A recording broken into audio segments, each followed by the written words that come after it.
The sweeping panoramic landscapes give a very dramatic presentation of the incredible land that we have not looked at in great detail, the continent known as South America. And yet there are some incredible landscapes that match with wondrous cities that have been built in South America. What's the real story behind this continent? On the channel, we've only looked at South America so far in a few brief explorations where we've considered its exploration. But this is going to be our first real look overall at this incredible continent, in the southern latitudes officially. What's the mystery behind it, and how does it relate to our story of it being considered the New World? Is it possible that this architecture and that the remnants of a civilization that came before are still very present in South America? Today we're going to take our first overall look at this very impressive and exotic continent. Exotic for its unique landscapes and wondrous stories of civilization, as we begin our exploration of Tartaria in the New World.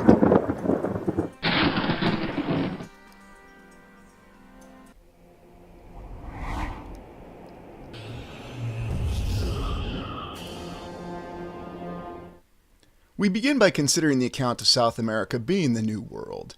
Now, of course, the America is named after explorer Amerigo Vespucci. I always wondered why they didn't go with the Vespucci. This was the New World, discovered by Christopher Columbus under Spanish and Portugal explorers' influences. Why would South America have more of a prominence initially than North America? Official history tells us that civilization developed earlier in South America than it did in North America. There were the Incans, and there were many other baseline civilizations present in South America, according to the official historical account. We look at the early maps, though, and we can see that there were many different depictions and displays of South America. Some show that there was not a great awareness in terms of what the shape of the continent actually looked like. There also seemed to be this evolving picture of what South America was. There is the famous depiction of how it was connected, supposedly, to Antarctica in the Pieris map, a Turkish naval officer working for the Ottoman Empire. And of course, the statement was that he had copied the maps from earlier maps. So who knows what the official account is, or what the lands looked like in the distant past. We do have the same plethora of maps, though, that show us that it appears that the understanding of the actual geography, and very much the cartography of South America, evolved with subsequent explorations. Official history tells us, though, that the focus was on South America, because for the early explorers, whether they were Spanish or Portuguese or wherever they came from, the only way to access the Pacific Ocean was beyond the Cape Horn, or through the Strait of Magellan. And indeed, many accounts state about how strategically important knowledge of the pilots or navigators of those sailing ships were to have of the charts that showed them how they could navigate to reach the Pacific Ocean. We've looked at the attempts to access the Pacific Ocean through the Northwest Passage, or in other words, in what's now the Arctic Ocean. And even here we can look and see how strategically important the Isthmus of Panama, as it would become to be known as, was. And notice how even here it's shown being north to south. And so therefore we understand why, according to the official historical account, that South America was so important. And yet we find so many great mysteries affiliated with South America. There's older accounts of civilizations that rose before they did in North America. We consider the account of the great civilization of Caral Supe. Caral Supe, which was contemporaneous with the rise of civilization in Mesopotamia. We're talking several thousand years ago, according to the official historical account. And if you ever actually visit this site in what is today Peru, you will be very enamored by these wondrous examples of geometric precision and the ability to move megalithic stones, at least what will be told are megalithic stones today. There also appears to be the ruins of what you may consider to be amazing structures.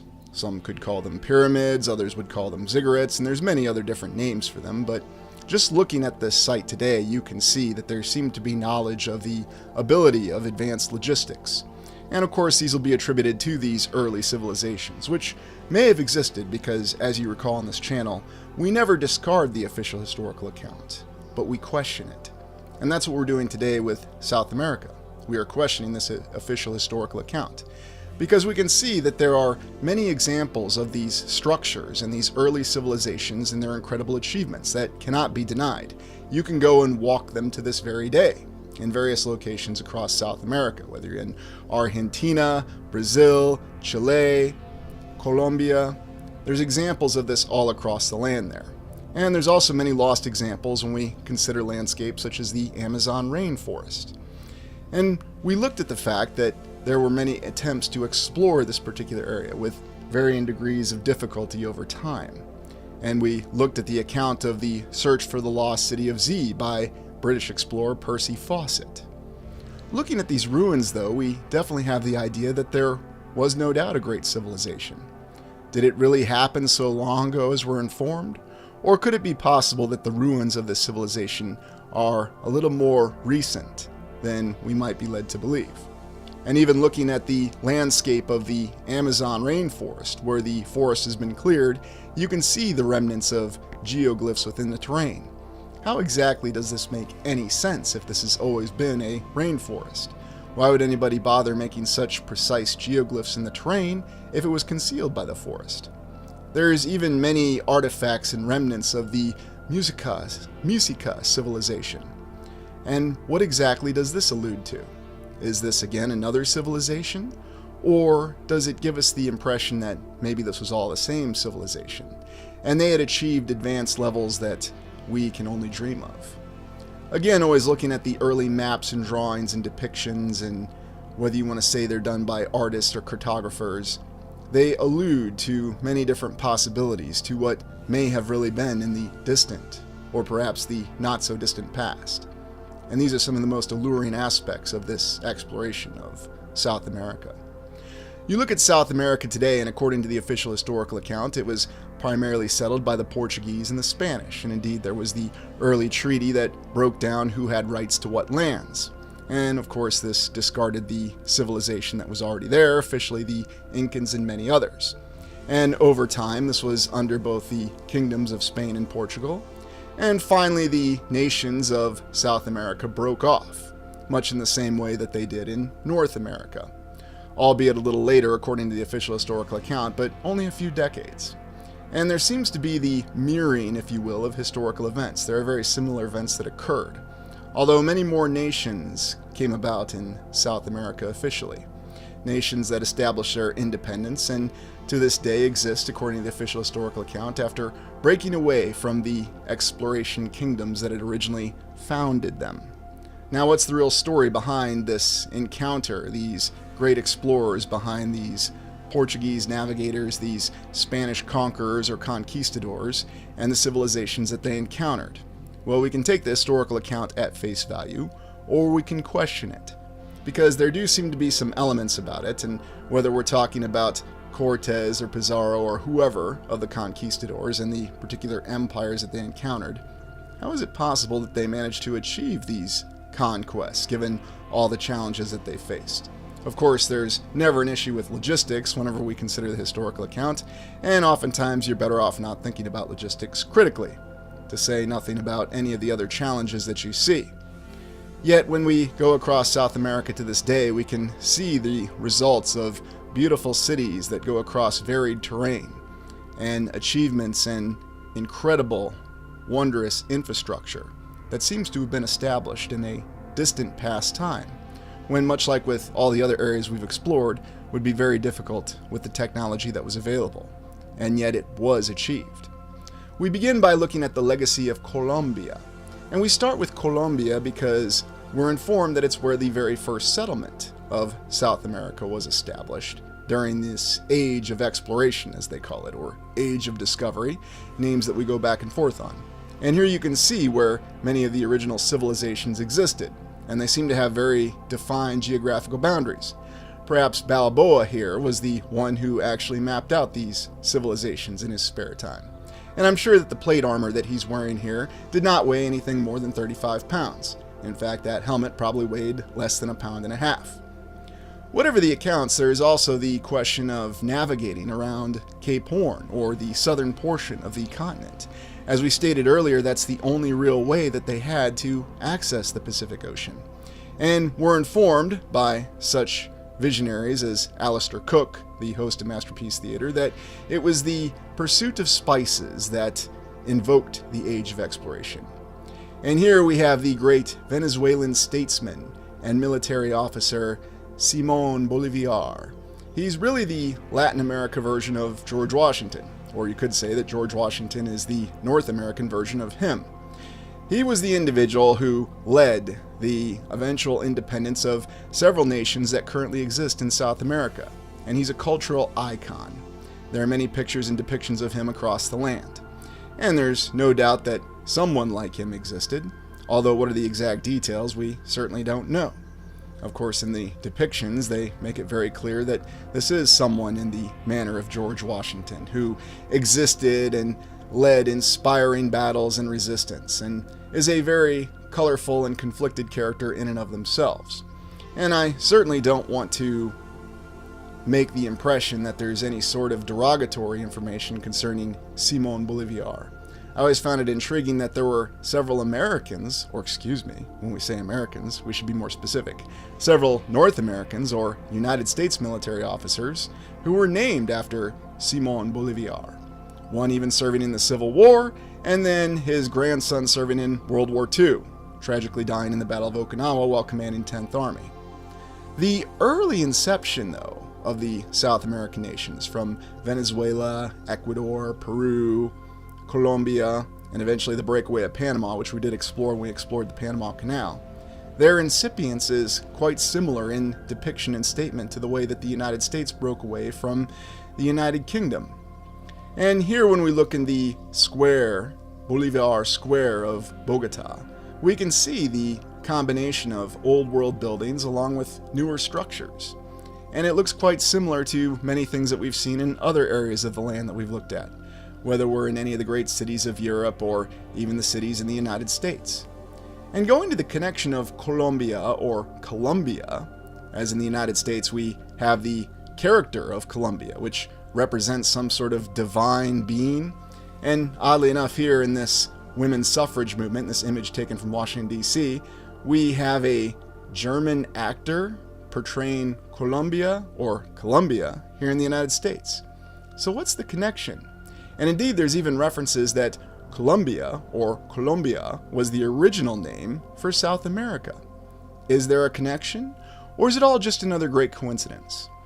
The settlement and exploration of South America, according to the official history, was rife with violence and many different wars, many which seem to be forgotten even though they are well documented by history to this day. For example, ask how many people you come across if they're familiar with the conflict known as the War of Jenkins' Ear, a conflict that broke out between Spain and Great Britain at the time, apparently over a British ship captain whose ear was taken when his ship was searched by Spanish authorities. This even led to George Anson, a British admiral's voyage around the world while conducting this conflict.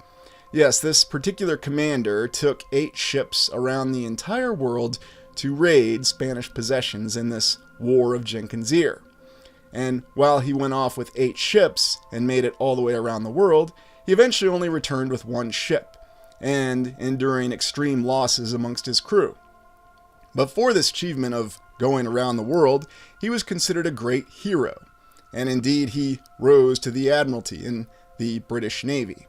And here we even have this drawing showing his ships going through Magellan Straits.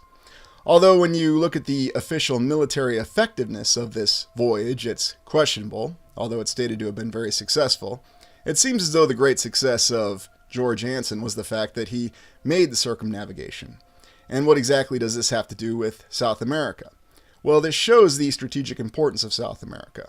And it should also be noted that this was a situation in which the Spanish managed to effectively defend their colonial possessions from Great Britain. Although it doesn't stop the fact that there are mythical heroes or realistic historical heroes such as George Anson. As you can see, they have plaques and memorialize him as a hero, Admiral of the Fleet and Vice Admiral of England. He was First Lord of the Admiralty during the 7 Years' War. And the 7 Years' War is also interesting, as we state that to be World War Zero on this channel. And so many of the connections and what could really be happening. what was the actual time frame. And here we have this later image of George Anson, and it seems as though he's enjoyed his position of being Lord of the Admiralty. Interestingly enough, he doesn't seem to prefer having his hand in his coat, so maybe he just liked to be a little bit more comfortable when he posed for his pictures. Or maybe there's another account that we're not considering. We look at many of the early depictions, though, of the so-called Americas, North and South America or the New World. And in many of the early maps, we see that there are little side cutouts that give us the impression that many of these settlements were very well built up already in the 16 to the 1700s. It gives us the impression that they were able to achieve great logistical wonders when it came to establishing what were informed are fortifications. And yes, if you take the historical account at face value, one would need fortifications to defend their so-called colonial possessions. But I'm always amazed at how precise and how detailed a lot of these colonial possessions in these early settlements were. And I was also amazed at the fact that even though these European navigators, whether they were Spanish, Portuguese, British, or French, or whatever, they always seemed to have no challenges with laying out the baseline of their settlements. And that tends to be what we see when we look closer at Bogota in Colombia. We see many of the same wondrous structures that we've seen elsewhere across the land. Many of these early structures are attributed to the 16 and the 1700s. And while we're just doing an initial overview here, we can already get the impression of fine geometric precision in the construction of these wonderful structures. There's also the fact that if these structures really are hundreds of years old, as the historical account informs us, they are still standing, and they are still used to this day. And whether they're used as schools, municipal buildings, or any of the other many uses that we have for these old structures that endure to this day, it's a testament to the fact that it appears that in the distant past we really could build structures that last to this day. And if this indeed was our civilization that did this, as the historical account informs us, then it appears that we have lost many abilities. Now, of course, we can debate what the reason for this is. We prefer to be more cost-effective. We embrace some sort of economic ideology that precludes us from constructing structures like this today. And maybe that's acceptable to you, and that's how you defend the current historical account. And I certainly don't hold any ill will towards you. You are welcome to think that. But I'm amazed at the fact that we see these structures across Bogota and Colombia, much as we've seen in many other cities, whether we've looked at Europe, the United States, or even in parts of Asia. And here Bogota even has their own train station, which rivals many of the great train stations that we've looked at across the United States and across many places in Europe. And of course there they think to put the dates on it as well. There's even the fact that there's churches that have been repurposed into museums. And much like we saw in Italy, they have the habit of hanging on those nice little advertising flyers on their old structures. That's just what we do in the modern civilization, the modern age. An impressive tower on this particular structure, what used to be a church. And yet, looking at these other structures, we see the many spires and so many arches and domes that oftentimes reflect, is this really the civilization that constructed these? Or was there an earlier civilization? Was there a different knowledge of construction and logistics that tends to supersede what we believe or what we've been informed of what the actual construction account of these structures really are? Because to say that there are conflicting accounts, and by conflicting accounts, just simply asking critical questions about how were these structures pulled off when there was limitations in logistics. There wasn't a developed road system.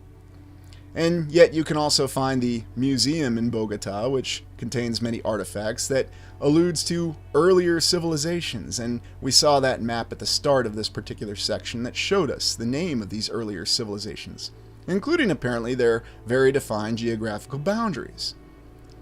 Looking at some of these artifacts, though, you'll see some very puzzling depictions of different figures. Were these really from these earlier civilizations? What exactly do these figures represent? And of course, historians and archaeologists will tell us that they know exactly what these figures represented, even though they were never present when these civilizations existed. They didn't need to be. They're that intelligent, and there's many other well-documented records, although it's rather intriguing when you consider that pretty much any of the history of South or Central America before the Age of Discovery is considered the pre-Columbian area. pre-Columbian era, not the pre-Columbian era. Yes, another interesting overlap of terms.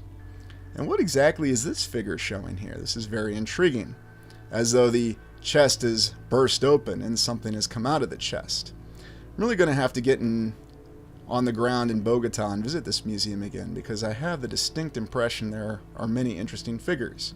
Speaking of, are these the creatures that actually burst out of the chest, or is this representing something else? And I know what you're saying, really, you need to stop watching so much science fiction, and you're probably correct.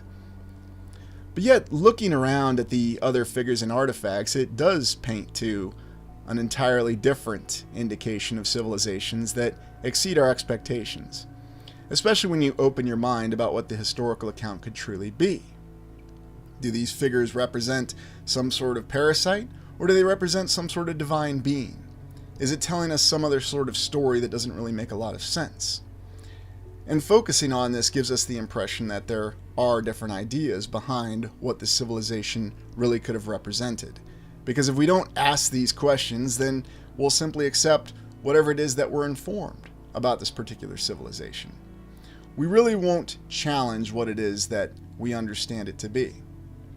And moving on, what exactly is this figure supposed to represent? Is this supposed to be another sort of divine being? Is this supposed to be some sort of high priest?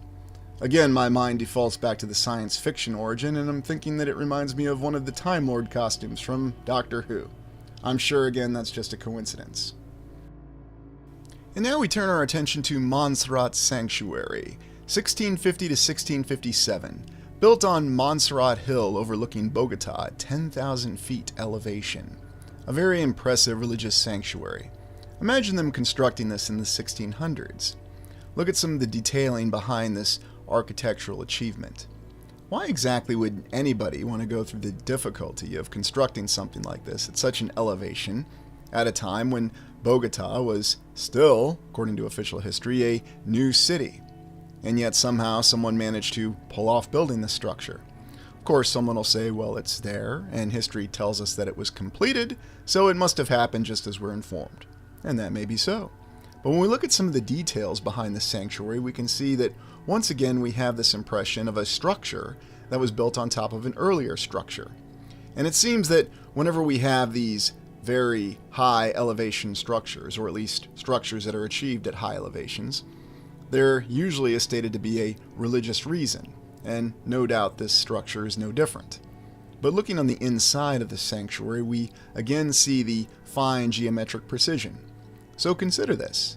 Consider the difficulties and the logistical challenges that the official historical account expects us to accept. And we are to accept it. And it may well be that the structure was built in some fashion, or perhaps modified, or dare I say even renovated, in the time frame that we're informed. But it all seems to be very questionable, especially when you look in some of the detailing behind the stairways and the foundations. There's also the very dramatic views of this sanctuary overlooking the city of Bogota, the capital of Colombia. It's a very impressive achievement, and at any point in time, even if that was done today, it would be considered a very impressive achievement. Of course, for some unknown reason, we don't have the many wealthy individuals that we have in our civilization that are attempting to build structures such as this. And you can see the main means of accessing this sanctuary given its current location. Now, are we to believe that they had a similar structure and a similar infrastructure available for accessing such an area in the 1600s? No, of course not, because that was beyond the technological capacity at that time. But building a structure like this was not beyond the technological capacity at the time. And when exactly did these means of transportation actually come about? When were they originally imposed? Because if they did have something like this available that was already functional, or perhaps with a little bit of repair became functional, then suddenly the ability to renovate such a structure becomes a little bit more palatable. But what's the real story behind it? Well, we can take the official historical account at face value and not question this dramatic structure. Or we can question it and come up with other means, other ideas for how it would have been achieved.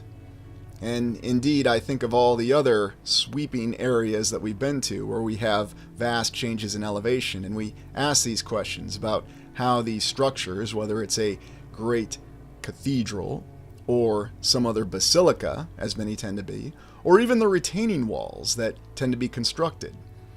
The great hill or mountain of Montserrat, yes, I probably shouldn't say hill, is named after this impressive terrain feature in Catalonia, an autonomous region in Spain.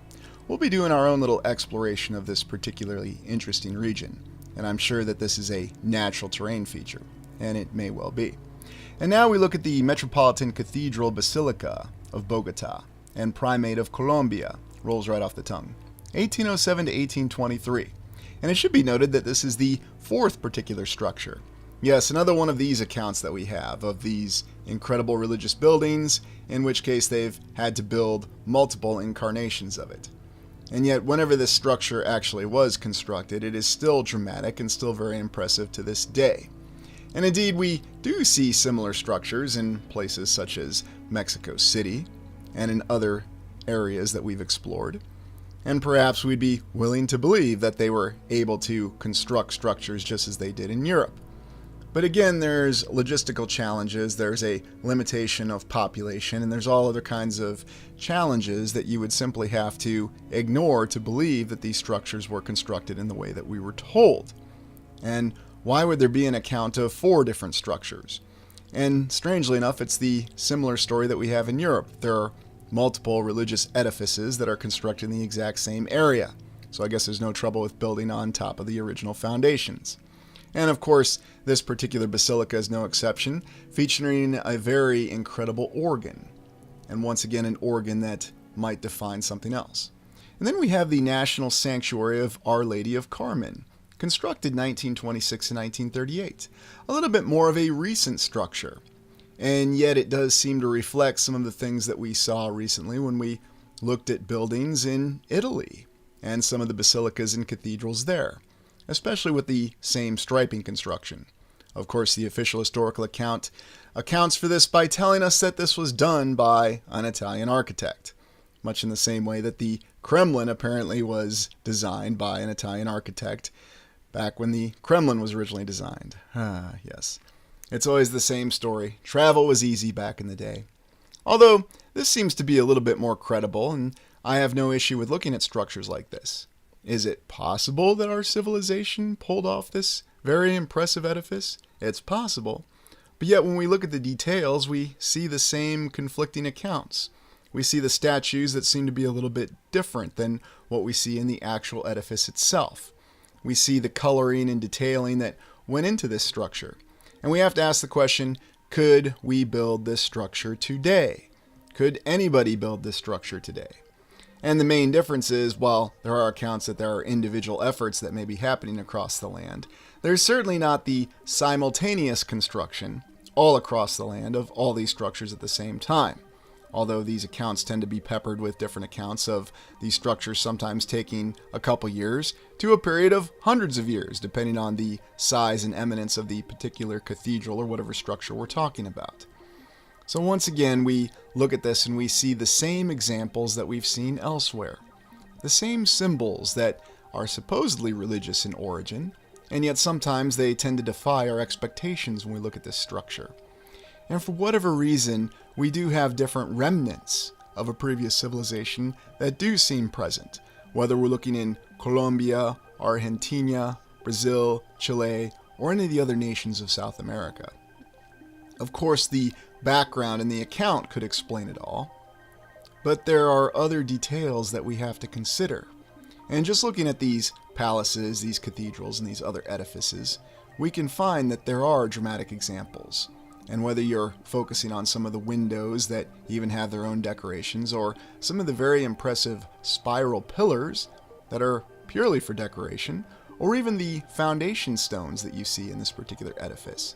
These are the questions you have to ask to really try to come to the conclusions in terms of this particular structure. And again, looking on the interior, we see the same geometric precision, and we see the coloring that we have on the exterior. I would really appreciate actually seeing a fully detailed and chronological account of the construction of this structure from start to finish. And from there we go to Machu Picchu, and now we're back in Peru. Machu Picchu being a remnant of an Incan civilization, or the Incan civilization, one of their primary cities. And you can see here in the imagery that it's in a very, very isolated location, in the mountains that one would expect to be very difficult to reach. And we're informed that the Incans had very advanced construction techniques, and they did have a developed logistics system. Of course, no motorization or mechanization, but they did have roads apparently.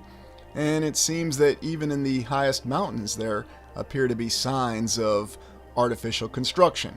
Or perhaps it's just my mind playing tricks on me. What do you think about this particular image? Machu Picchu has been featured in many different explorations, and it's covered by many other explorers, both mainstream historical explorers and alternative explorers. It does seem to give the indication that there was a much more advanced knowledge in previous civilizations, and here we have an officially recognized previous civilization, the Incans.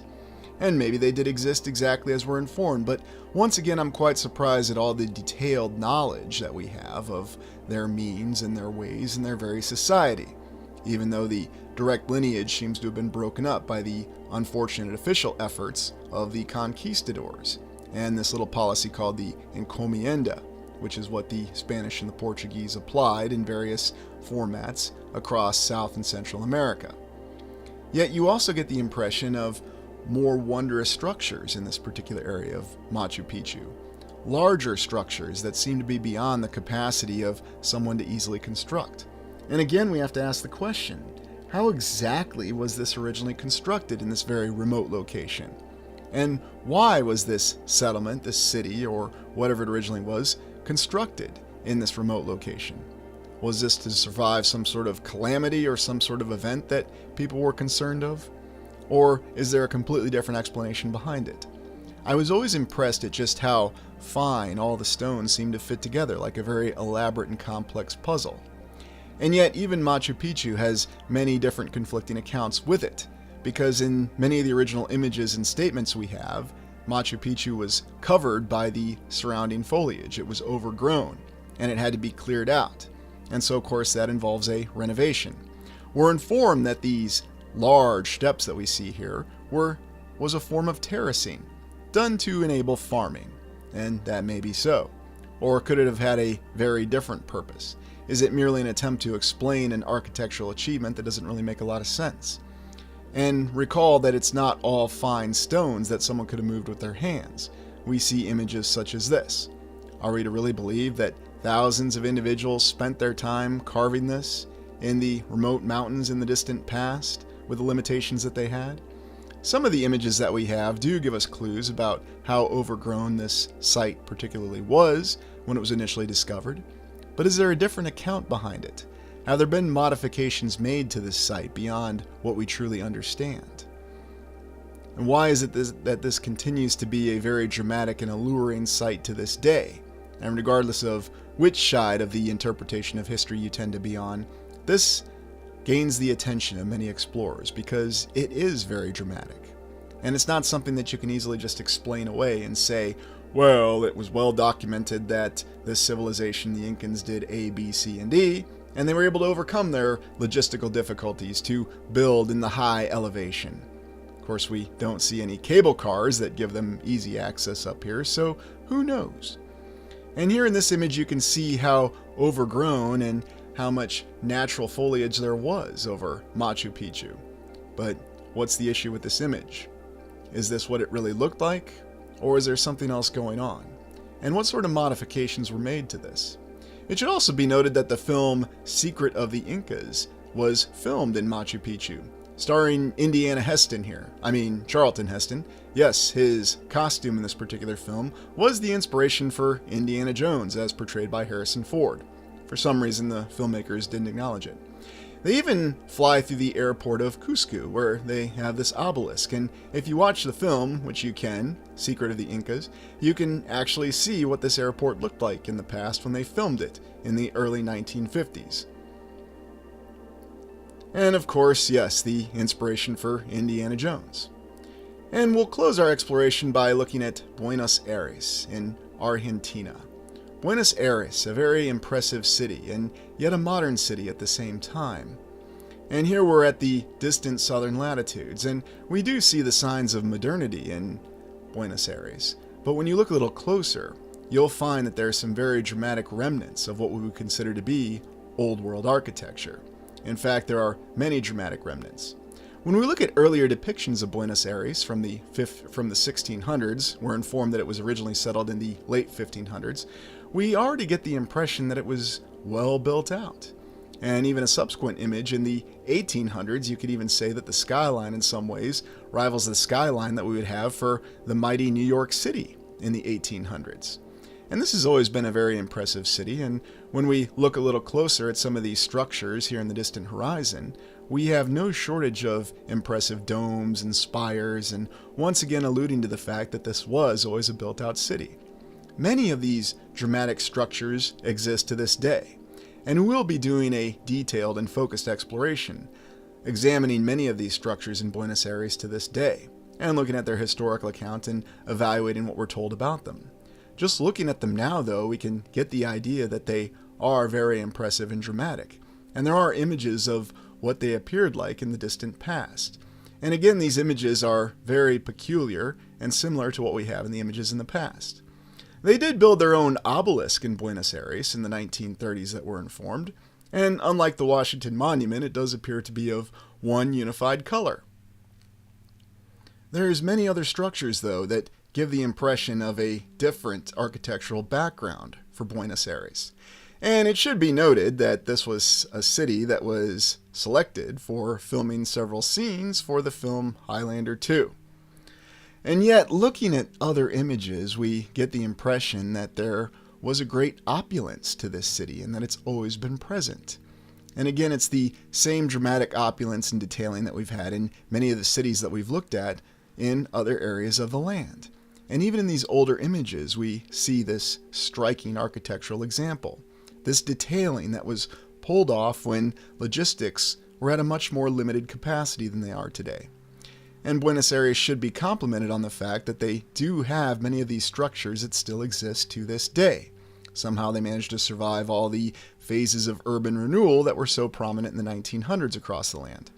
Even looking closely at some of the smaller neighborhoods, you can see the examples of old world architecture that continued to persist.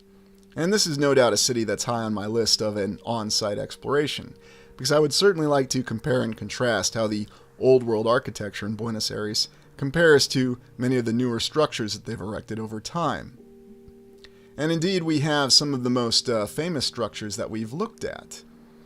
There's also the National Palace, and there's many monuments that, oddly enough, reflect the monuments that we've seen elsewhere across the land. There are many details that seem to be present. And indeed, looking in some of the other smaller neighborhoods, you can see you have portal windows, you have balconies, and you have no shortage of arches. And so it seems that there are many signs of the old world, the original architecture, that are present in the details of Buenos Aires. And that alone makes this a very impressive city, and something that I think we could spend many days or weeks just exploring every single structure and example of structures that endure. Looking at this particular corner building with these domes and these spires, and again seeing the combination of what we would consider to be, or what we're informed is, neoclassical architecture, such as here with this cathedral in Buenos Aires. Yes, another cathedral.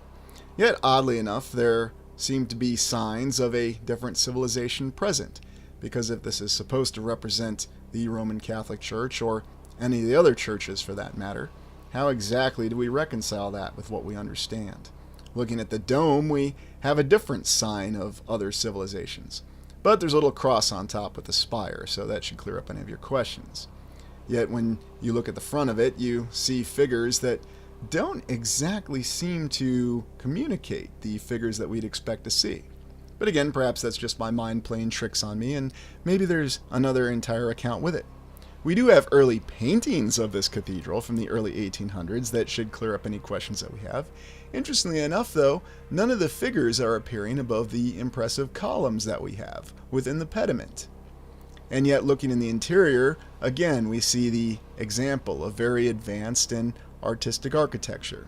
Now, once again, someone will try to say, if you assess something as artistic, that is not necessarily proof of an earlier civilization. Well, actually, it is, because when you have a civilization that is very clearly focused on artistic importance, then that gives you a different focus than what our current civilization is focused on, which of course we're told is brutal utility. The Palace of the Argentine National Congress, constructed 1897 to 1906. And if I were someone who were born in Argentina and I actually came across this structure, this would definitely be building number one for me in my old world explorations. And yet we can see in the early images that we have of its construction, there seemed to be an entirely different color scheme behind it. And naturally we have a construction photo that shows the main edifice already being complete. And then we have this other interesting photo that reminds me of many of the photos that we have of the Iowa State Capitol in the early 1900s that look very similar to this structure. This is very impressive though when we look on the inside, and we again see the same architectural styling, such as the pediments above every single door and all the detailing that went into this. Now, once again, perhaps we could explain this by saying that the good people of Argentina were inspired by the accounts of all the wondrous state capitals that they were constructing across the United States in the 1800s, and therefore they wanted to build their own impressive edifice with a very unique dome on top of it. And maybe that is the official historical account. Or perhaps there's an entirely different official historical account behind this very impressive palace. And I do say that a palace is quite an appropriate title for a structure as wondrous as this. Here's one of the early construction images that we have, and I'm rather stricken by the fact that, as usual, we have a lack of workers present, and we seem to have a lot of advertising going on. Very fascinating. Yet looking on the inside of the dome, we can see that it compares to all the incredible and beautiful domes that we've looked at the state capitals across the United States. Oddly enough, we have similar symbols as well. So again, we could just say that they were inspired or that they used the same architectural information. One thing that always struck me though about all these structures being completed across both North, South America, and even in Europe in the late 1800s is the fact that not only were they all these architects available who could do this, but there were all the contractors and people who, actually constructed these edifices that could build them. Well, you know what they say, just call E. Townsend Mix and he could be anywhere that you need. This looks awfully familiar. Once again, we see this cartouche device, as I like to call it. And there's a little bit of a lion's head above it. And what exactly is this representing? And so this is another structure that we're definitely going to have to explore on site and in person. And I'm certainly looking forward to comparing that with some of our observations and earlier explorations that we've had of some of the palaces, as we call them, within the United States or the state capitals. Looking at some of these images, though, we have very dramatic and incredible architectural achievements here in Buenos Aires. And thus we'll begin our explorations of South America, looking at the cities, looking at the signs of the earlier civilization. But what are your thoughts? Are these the achievements of these nations, or are they the achievements of earlier civilizations? Let me know in the comments. Please like, comment, and subscribe. Thank you for joining me.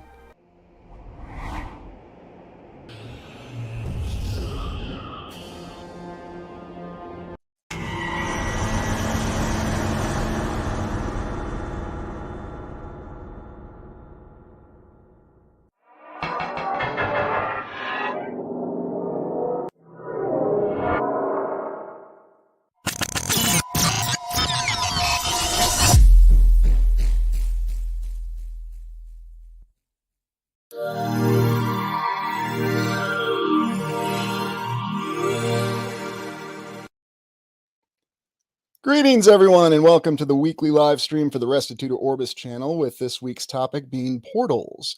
We're going to discuss portals to see exactly how it may be a bit of a linking point for a lot of our theories, and we'll talk about how it links back to many different theories and for why we have certain architectural styles that may be appearing in certain areas in the timeline. It might also give us some explanation for why we have some of the things that we observe in our explorations that we do. And portals are always very interesting. And the first thing we want to do, though, is understand exactly what we're talking about when we talk about portals. Now, I want to extend a greeting to all viewers, all Prime Explorers, all channel members, all others joining us, and everyone is welcome to be here. So, what exactly are portals? And I've got one of the most obvious examples that we tend to think of, although there's many different ways to visualize portals, and that's what we'll talk about. So, what are your thoughts on what portals are? And let's see what we've got. Yeah, agree, Robert. Definitely one of the keys. Hey, Sovereign, Invisible, and Traceable, thanks for joining us. Golden Child, welcome. Well, thanks for joining us, Aaron's Energy. Traversable wormholes. Yeah, that's right, Jamie. That's one way to look at it, and we will be talking about wormholes. You got it, Miguel. Definitely. It's a possibility to travel to areas faster. It could also talk about access to different points, whether we're talking reality, space, or time. Yeah, that's could be one way to look at it, Kathy, depending on what your view of spatial existence is, whether we're looking at planets or planes or other realities. If you found a portal you'd stuff you through. Couldn't resist, right, Cecilia? I probably couldn't either. Hey, Kryptonautic, good to see you. Terminals, yeah, that's a good way to describe it, Cyborg Ninja. Absolutely. Good to see you, brother Adam Baum, and thank you for that wonderful footage that showed that interesting construction technique. Oh, Peter, it's like you're looking ahead. Yes, Tesseract, Wrinkle in Time. That was one of the ways to look at it. So, some other ways to look at portals. This is probably one of the most, how shall we say, mainstream ways that people are introduced to portals. The concept of the wormhole or a spaceship. Just bear with me here. It's not to say that I dismiss the notion of space. It just might be something different than what we think of it as. But here's how it's told to many of us. A ship goes into a black hole, it traverses a wormhole, and it comes out a white hole in a completely different space or time. There's a couple movies on it, and we'll talk about those examples. But what are some of the ways that you've seen these introduced to you? Granite has a connection to them. That's very interesting, Jamie. And that could well be possible. We do see that building material a lot. We've already dived in, haven't we, Alan? Ooh, look at that, Robert, going to the internal perception of it. Yes, different consciousnesses. So there's many different ways to look at how portals allow us to access different portions of our mind. Hey, Elusive Truths, thanks for joining us. I believe that what we call portals are actually just a matter of perception. We only see a small fraction of the spectrum. Very true. And I certainly agree with that, whether that's the spatial perspective, how real time may be, or what kind of reality that we're actually in. Yeah, no doubt, reality checkmate. You do see a couple good examples in the Star Trek franchise. No real surprise there. But this is the way a lot of us are introduced to it, the concept of the black hole, the white hole, the wormhole, the ship traveling from point A to point B. But, frequency portals. Absolutely, Alan. And frequency might play a very key role in facilitating that. We do have a section that we're going to look at with portal technology called Heavens in the Bible. Yeah, maybe. And then there's also an opposite to that, if you will, called hell. And yes, we're going to talk about that in this as well. Hey, Laura. Yeah, Rainbow Bridge. I've heard that terminology as well. Supposedly, each portal has a frequency, and to travel through it, you need a correctly tuned key. Absolutely, PJCC West. And you see that in many of the stories about portals. Yes, the vid with the plane going through and the orbs. That's a good one. So many different examples. You ever feel like you went through one on a misty night driving down the road? Yes, many times, Wendy. And just going to different areas, whether you're flying, driving, or however you're traveling, even if you're walking, sometimes you can feel like you go across something on the land. So a couple different ways to look at it. Portals to various parts of Middle Earth as well. See, all these wonderful examples. I almost feel like I don't even have to share the examples with you. But don't worry, I'm still going to. Many of the boats we see and these Egyptian hieroglyphics are also considered portals by many scholarships and interpreters. Yes, and it's also referred to often in architecture that we explore. Hey, RB, this knowledge has been occulted from the majority humanity. Yes, very likely. And you see it represented in many forms of fiction as well. There's no doubt about it. So let's look at some other examples as we go forward when we're thinking about portals. Now, this is kind of the general image that you have, whether it's you want to think of it as a whirlpool, you want to think of it as what we used to think of as a black hole, although it should be noted that in our more modern interpretation of black holes, at least what the mainstream science has told us, they've shown us something that is akin to the film Interstellar. We've got an example of it. We'll look at it with the sphere and a different form of space within that sphere, although how accurate any of these are is open to debate. It's always interesting to me that when we look at space, I'm always surprised at how two-dimensional objects appear to both the naked eye and the telescope, but that could just be a visual effect. But yes, this is what we thought of as portals, black holes, the gateway to wormholes. Hell does not exist. The lake of fire that burns up both body and soul exists. We don't burn forever. We're mercifully taken out quickly. Perhaps. Or there's other ways to look at it. Hey, Sarah Ann Smith, good to see you. You're not the first to say that, and I've got a feeling you're not going to be the last one to say that, Albie. Hey, good to see you, Y Superstars.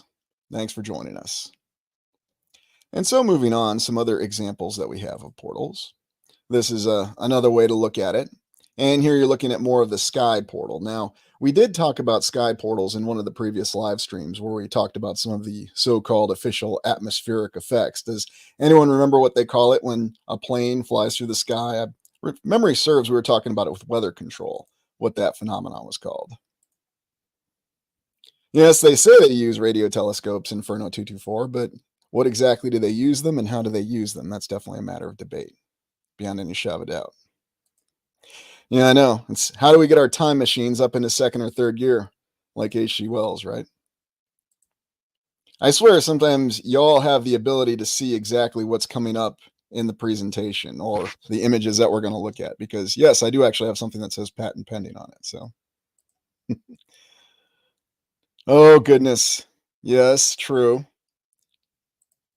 The time travel machines. And that's another way to look at a portal there, Laura Painter. Absolutely.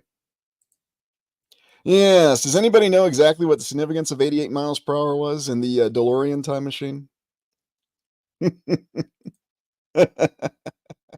Well, hopefully it's a good portal that you enjoy, RB. This is true. And many, many, many that have been edited or changed over time. Cannot argue that point. Ah, the classic time tunnel. Yes, Jamie. One that was displayed in Doctor Who numerous times. Of course, I'm referring to classic Doctor Who. Nothing against the new one. I just haven't watched it. You know, I grew up on Tom Baker and Sutek and those kind of things. But that's just me. Okay, see, again, I'm starting to wonder, do all of you have access to my computer and you're actually looking at the images? But I think it's just, certain minds are aligned certain ways. So, and this is another more of a direct spatial portal representation where you're talking about stepping from one physical space to another. And this is also what we see when we look at and think of portals. Yes, and it's definitely a wonderful way to think about how everything that we talk about and theorize is connected. Portals actually have that way of connecting things. Very true, Marine. It can be very dangerous, and we'll talk about some of the reasons why. It's questionable, but the idea behind it, I don't think is questionable. But don't worry, Adam. Our good friend Brian Dunning went out of his way to debunk it. So, of course, he hasn't debunked the fact that there's capital involved in the outcome of the U.S. legal system. So maybe he'll get around to it. Not anytime soon. I don't know. Is the world beneath our feet a continuum? I think it may be in certain ways, and it may not be. E equals mc squared. Basic algebraic swapping of the terms means mass equals energy to speed of light is squared. Huge realization. This proves that many things are being obfuscated about energy. Oh, so true. And you know what else is true, elusive truth, is that it's one of those things that's dangled out in front of us. We like to think that math equations, numbers are objective, that they cannot have any sort of relative value to them. But I think that's a bit of a misnomer, if you'll pardon the pun on it. But it's something that we're led to think is objective and real, but how real are numbers? Am I even giving you accurate numbers about the population, just for example? Well, now we go to algebra. Yes, we have variables. Well, the inputs are variables themselves. So what's objective about that? That's a great point, and thank you for bringing that up. Kindred Griffin. 88, time and space. Oh, so true. Ooh, the virtual gateway. That's a good example there, Wendy. And I kind of see this as looking at the virtual gateway. And remember how hard we had that brought upon us not so long ago. And then there's also the fantasy concept of portals, because prior to maybe we should say the mainstream advent of science fiction, or at least science fiction being brought about in the mainstream, although one could argue that it's reduced quite a bit, especially over the last 2 decades. You had this concept of portals in fantasy and fantasy works about being able to jump from different lands, different times, and different realities. And some would even say that's why fantasy is inherently linked to science fiction, although really at the end of the day, everything's linked. And then they just like to tell us, well, some things are fiction, not true. Some things are non-fiction, true. We love to play our word games, don't we? It's just like the word sanction, one of my favorite words. Big feet use portals. Yeah, probably so. Oh, that's a good one there, Brian. Thanks for sharing that. Yeah. Oh, the Tao or the Tao of physics, depending on how you want to pronounce that one, because there's 10 million different ways to pronounce a single word. Nevertheless, it's a great work there, Stephen. Oh, yeah. The time warp again. Uh, okay, Adam, I'm not even going to read that one, but yeah, there's probably maybe a little something in that, you know. I mean, are we to say that Albert Einstein was really the predecessor to Carl Sagan? Well, Carl Sagan would tell you that he was, but make of it what you will. The conundrum is if we can go through, what could come through? Oh, very true, Dwayne. And we've hinted at that. We've alluded to it many times. Granite plus gold plus aether. Oh, there's also another element too, but you got 3 of the 4. I'm impressed. So going on to some other examples of portals. Yes, A Wrinkle in Time. Madeline L. Engel, if I'm pronouncing her name properly, and I'm sure I'm not, but I'm talking about the book, of course, the 1960s science fiction book, where they had this little diagram about how a portal worked. You see, Mrs. What's It said, if a very small insect were to move the section of skirt in Miss Who's right hand to that in her left, it would be quite a long walk for him if he had to walk straight across. Swiftly, Mrs. Who brought her hand, still holding the skirt together. Now, you see, Mrs. What's It said, he would be there without that long trip. That is how we travel. And in Dune, in the Dune novels written by Frank Herbert, they called it folding space, something that the guild navigators were capable of doing. Although if you read the Legends of Dune, it tends to confuse that as well. But, you know, not that I'm denigrating Frank Herbert's son or Kevin J. Anderson, but, you know, I kind of like the way that Frank Herbert described it a little better. I don't think I'm in the minority there, but it doesn't matter. It's been a while, Jamie, but yes, a long time ago I did read The Forgotten Door, and that's a great. There's many great examples of portals. I just think this is one of the most quintessential examples right here, at least with the spatial aspect of it. Folding space and folding time. It's a good point, Laura. Can we even prove the speed of light in space or in water, with or without friction? It's questionable, Kitch. And is it just a concept that's supposed to be a limiting concept? That's what we don't know. And no one really can prove it because, well, we can't travel the speed of light. We supposedly have red shift and blue shift depending on something's moving towards us or away from us. Again, thanks to the good old Carl Sagan. But we really don't know. And some people even suggest, I'm not going to say who, that the speed of light might actually be the speed of processing in this reality, or if you want to view reality as a simulation. But that's just a theory. Yeah, I know we're kind of going all over the place here, but it's kind of what we have to do to understand really what portals are.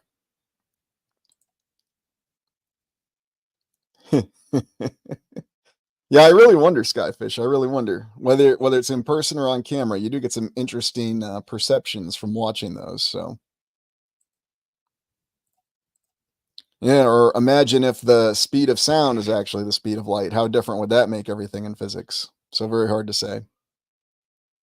Anyways, and here we have the more modern interpretation of what we think of as portals, especially with the whole concept of the black hole. And this is from the film Interstellar, where they tried to show the black hole as having more of a 3-dimensional nature to it, of course, because, like we said, when you look at space, though, things like the moon and the sun look awfully 2-dimensional. But that could just be the way they appear. Port tails. Ah, so true.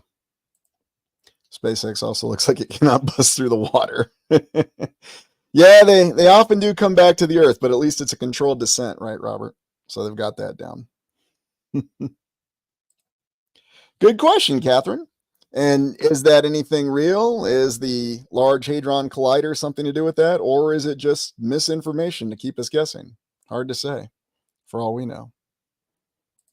Oh, that's a good one, Mr. Brightside. Yeah, instead we're traveling at the speed of science. I completely agree. I think that movie is kind of fake. Are you talking about Interstellar, though, Albie? Probably. It definitely tried to be high concept, but it droned a little bit for my liking. I always thought they had portals better depicted even in 2001, but that's good old Stanley Kubrick and Arthur C. Clarke. Some people definitely have an idea of what they're looking at and talking about. And now you have more of this modern take of portals where you could stand in one particular location and you could go through door 1, 2, 3, 4, 5 and go to 5 entirely different locations. Now, right now, we're really only focusing on the spatial aspect, going from one space or one location to another location. But we have to remember there's other aspects, there's other dimensions, if you will, to portals. You could go to different realities, you could go to different times, or you could go to all three being different. And we'll look into that. I mean, right now, we're just looking at what portals are overall. Speed of fake moves faster than anything, right, Laura? Yeah, Bill and Ted. That's a good example there, Heidi. Bill and Ted's Bogus Journey. Excellent adventure. And whatever the heck the third one was called, but go south or maybe go north. Maybe you'll find the same thing. Hard to say. It does feel like a house of mirrors. And some people even say that mirrors, Sky Sage, are portals in and of themselves. I mean, are they giving us a true reflection? Or what we're seeing in the mirror really us as we are? Or is it a representation of us?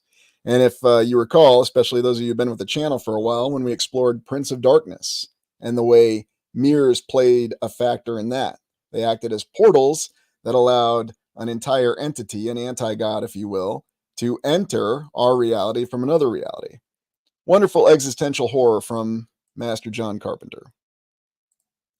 Yeah. Yep, exactly. Forgettable film. Hey, Sooner West, good to see you. Thanks for joining us. You know what? Videodrome. I think I'm gonna have to do a whole exploration on that, Albie. And at the end of the live stream, we'll ask what you want to do for next week. I'm thinking about looking at a couple movies: Videodrome, The Matrix, and Mind Warp being 3.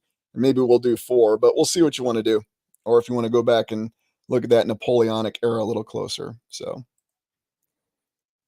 Yeah, I think a lot of us feel that way, Kathy. Although, is it just we don't like the way we look, or is it because we're seeing something that doesn't make a lot of sense? Yeah, The Truman Show. Quite an interesting ending on that one, too. Yeah, virtual type visions or channeling. That's very true. And for those of you who are showing up, please hit the like button and support the channel. I appreciate it. This is a good one.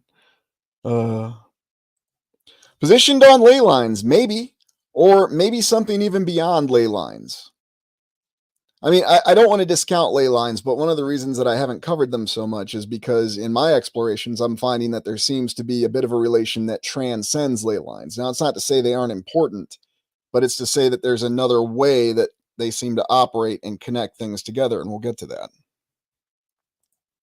Yeah, very likely that star forts are connected and built on the nexus points. Now, is it a geographical location or is it another spatial location that connects them that we don't entirely understand? That's what we don't know. So just all different ways to think on it and look on it. But I'm not discounting ley lines. I'm just explaining that what's interested me is the other ways that locations may be connected.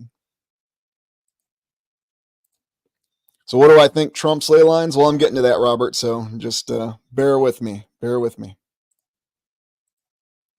Now, there was a film called Portals where it looked like they tried to pull out the monolith. It was, well, just in my humble opinion, it wasn't the most memorable of films, but they tried to show how portals would connect. And it does give you an example. It's something else that they're mentioning in the mainstream. And let's look at some examples of portals in film. Here we have a time portal that appeared in the film The Final Countdown, where a Nimitz class U.S. aircraft carrier was sent back from the very futuristic year of 1980 to 1941, where they had a chance to intercept the attack on Pearl Harbor using F 14 Tomcats that were much more advanced than the Japanese Zero fighters. And you might remember in an exploration where we talked about the only 3 decades of technological advancement between them. But then in the recent film Top Gun 2 Maverick, we had fifth generation fighters that an F 14 could hold its own against. Yeah, I know Maverick was in the cockpit, and it's the pilot, et cetera, et cetera, et cetera. But still, the concept wasn't laughed out of the water. I mean, could you imagine Maverick and his P 51 Mustang trying to take on a fifth generation fighter or an F 14 for that matter? No, I can't either. But, think of it as you will. Yeah, the Philadelphia experiment. And that's a good one too, and that's one that actually goes through time and space. And the film from the 1980s was really good that examined several different ideas. Yes. And who was it who was in that? That was Michael Pear, wasn't it? Yeah, and Nancy Allen from RoboCop. She was really good in the film as well. Oh, I forgot about that one, Sooner West. Otherworld, that was a good one. Back on the old Sci-Fi Channel when they'd shown it, when it was actually the Sci-Fi Channel. Great example. Yeah, they do, and we've seen some more use of them. Let's look at some more examples. Yeah, you can kind of look at it that way. Cool channel name. Yeah, Dreamscape. The Dream actually going internal to use a portal. Yeah, that's a good one there, Wendy Barnes. Doctor Strange. Yeah, they used a lot of little portals, spatial portals and jumping portals. So some other examples here. Stargate, probably one of the more famous examples from the 1990s and currently. And Stargate's always interesting because of the fact that they talk primarily about spatial portals, although remember James Spader's explanation in the movie. Of course, there's a world of difference between the film and the long-running TV series and all its incarnations. Both were good in their own way. I wish Roland Emmerich would have stuck to these kind of films, but that's just my opinion. If he wants to get in a disaster, that's his affair. But I dare say that Stargate was his best film, at least my favorite. Oh, yeah, Quantum Leap, the original one. Well, that was a very creative series, too. Let's look at some more examples here before we move on.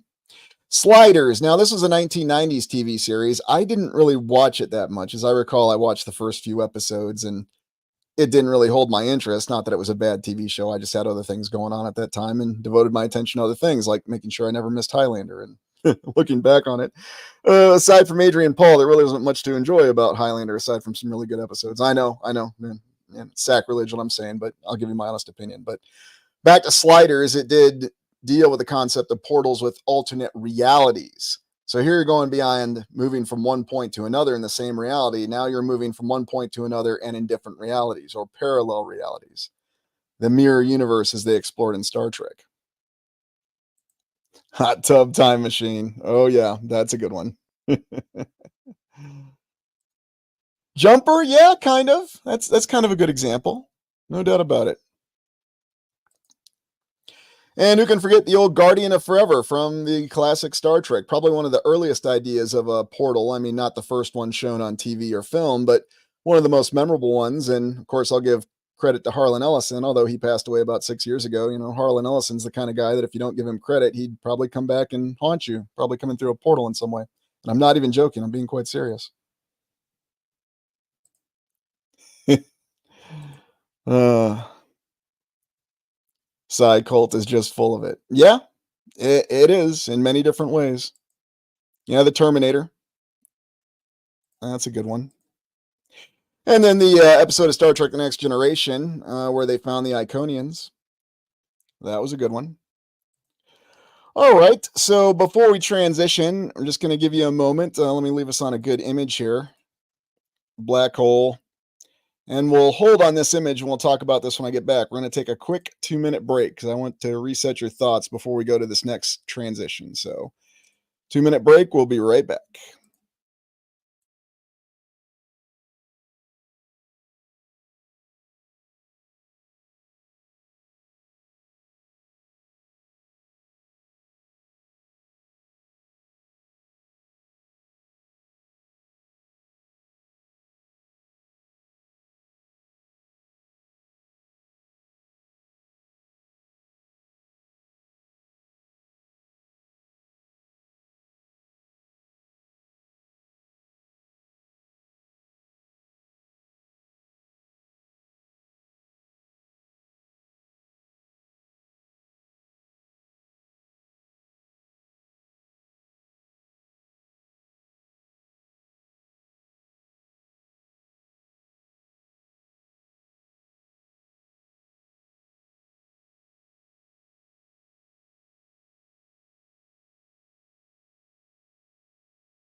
All right, we are back and continuing on with portals. So, we alluded earlier to the existential terror or the danger of traveling through portals. And there's one film that I hadn't mentioned yet that dealt with a black hole, and that's called Event Horizon, late 1990s film, Lawrence Fishburne, Sam Neill, that involves a ship that's constructed specifically for the purpose of traveling through portals or black holes. And the danger is that they encounter another dimension, one that they call a pure chaos, the dimension they have to travel through, the wormhole, if you will. And this is something that's a recurring theme that we've had in several of our explorations, the existential horror that may be in this portal. And there's a lot of theories that state that it's encountering this particular reality, it's opening doorways to this particular reality that's allowed some of these, how shall we say, terrifying entities that you see pictured here to enter or influence our reality. Now, this might not be such an existential threat that you might think of, but one of the things we haven't explored yet on the channel, and we're going to be getting into, is the cosmic horror, as it's called, of H.G. Lovecraft. And this is what you're seeing here.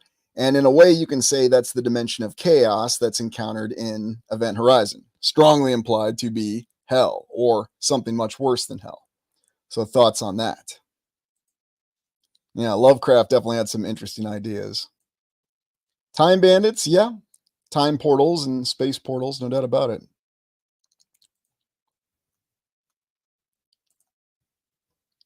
Liberate me, yeah, no doubt. Liberate me, yes. Liberate te, save yourself. Good line from that film. Yeah, look at you go there, Atom Bomb. I had a feeling you'd have something like that. Sphere might be what I'm thinking of for the mirror ball. Yeah, quite possible.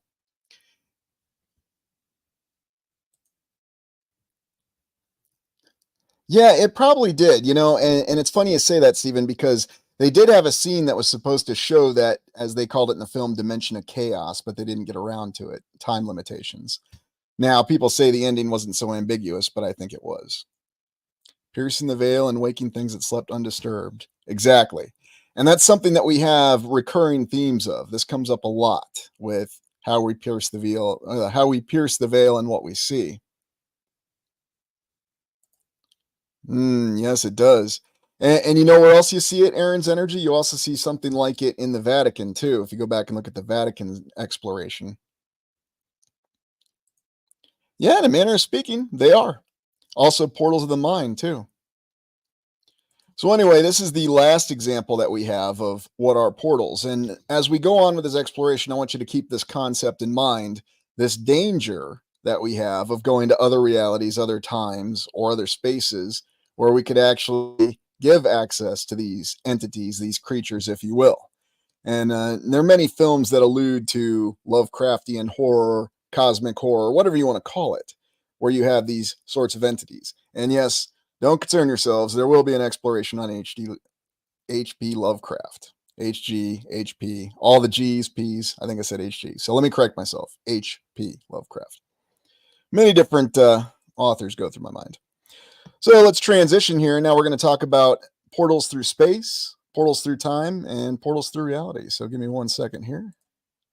And we'll bring up our next set of images. And I'm sure you're going to be familiar with this image that we're about to see. Share screen, and let me know when you can see this. And does anybody know what this object represents? Let me zoom in a little closer and get back to the comments. Does anybody know what this is? Tell vision. Yeah, that you could say that's a portal too, no doubt about it. It's a pretty good show too, Tracy. Ah, yes. You've all been around, The Tesseract, the fourth dimension. Ah, that's very true too, Old World Billy Goat. It does have that representation. 4D cube in a 3D space. You are correct. Now, what I want you to pay attention to is these nexus points where the nested cube is connected. And remember, this is just a representation of the fourth dimension, the third dimension, because remember, we're stuck in the third dimension. We're just talking space here, the spatial dimension. But if you look at this, you have an idea of how it might look. Now, here's where things get pretty complicated. Because imagine if we exist on what is shown here as a plane, although remember, just because it's fourth dimension, that doesn't necessarily say that the shape of the land has to be a ball, a plane, a flat land, a cone, whatever. It can be anything. You're looking at the overall relation of dimensions here. And if you just imagine yourself being stuck on one particular plane, you can actually follow it as it traverses through. And there's certain points where you can access the other planes physically. And there's a lot of people, and I'm not wondering if one of the reasons that it was mentioned when they say things like, well, space is unbounded but curved, or whatever are they talking about? There might be a little bit more reality to that than we like to think. It's just another idea of how existence may be. I'm not pushing anything, I'm suggesting ideas.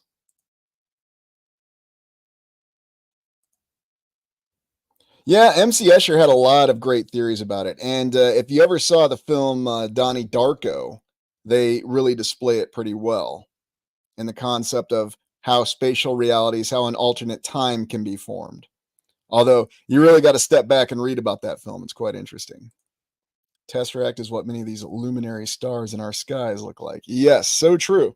When you look at them through the telescope or you look a little closer at them, you definitely get that impression. There's no doubt about it. Hey, New West Reset, good to see you. Thanks for joining us. Yeah, the pilgrimage to the cube. Now, I think that's something that we get wrapped around the bend about because we do have strong emotions towards the shape of the land, but who's to say it can't be everything? That's always the interesting thing to me. Now, I'm not trying to push a tesseract. I'm really talking about the nexus points between the realities. That's what you see in a tesseract. That's why it interests me. Oh, good one there. Yeah, the Genesis wave. It does look that way, doesn't it? Or if you saw that one film. Now, here's the other concept, and we've seen this in several of these types of crosses, or the Dali crosses from artist Salvador Dali. And this was also used in Robert Heinlein's novel that he wrote in I think it was the 1930s, maybe the early 1940s, and he built a crooked house about an individual who built a house that was four-dimensional. Very interesting. And it looks like this Dali cross. And recall that we've seen representations of this on many explorations that we've done on several churches or cathedrals, or however you want to think of them, basilicas. Yeah, it is kind of addictive, isn't it? And it is odd too, isn't it? The Christianity unfolding of the 3D QBQ realm. Oh, that's an interesting way to put it. Yeah, the Dark City movie had that idea as well, Kevin. That's true. Oh, yeah, Stephen King, the Dark Tower series. Good example, EM. I'd almost left that out. And Stephen King went further with it. He also went with a concept of size and different relative scales, too, that were also with the spatial dimension. What if the shape of the realm is a dome? Yeah, that could be. You know, we're hearing a lot of dome lexicon in weather reports lately, aren't we? We're under a heat dome. We're under a cold dome. We're under a rain dome. Beware the dome. Short film, The Cube. Yeah, there was actually a couple films called Cube, prison escape films from Canada. They were pretty good. Cube and Cube, Hypercube. Those were very interesting. Oh, yeah, the Langoliers. Lost and Found History Rewritten. That's another good example. So, yeah, Stephen King alluded to it in several of his novels where he talked about going to different spatial dimensions. And so think about that. Portals can give you access points. And here's a nice little depiction of how that house looked from And He Built a Crooked House. And if you ever read that novel, it's a very interesting thought experiment in how if you have a house laid out like this, what could actually happen to it. Really wonder where Robert Heinlein got these ideas from, especially when you look at his background. But we got a little exploration coming up soon where he's going to be featured. And now we go to the concept of the Bermuda Triangle. Now, our good friend Brian Dunning has thoroughly debunked the Bermuda Triangle, and it may well be true. In this current existence in this reality, there's really nothing going on there. I can admit that I've flown through there several times and have never really witnessed anything odd or strange.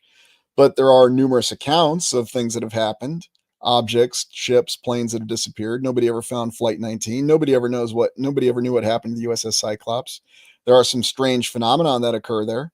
But how extensive is it? Is it something that's just in this reality? Was it something in another reality? Was a really good In Search of episode back in the day with Leonard Nimoy. Thoughts on the Bermuda Triangle?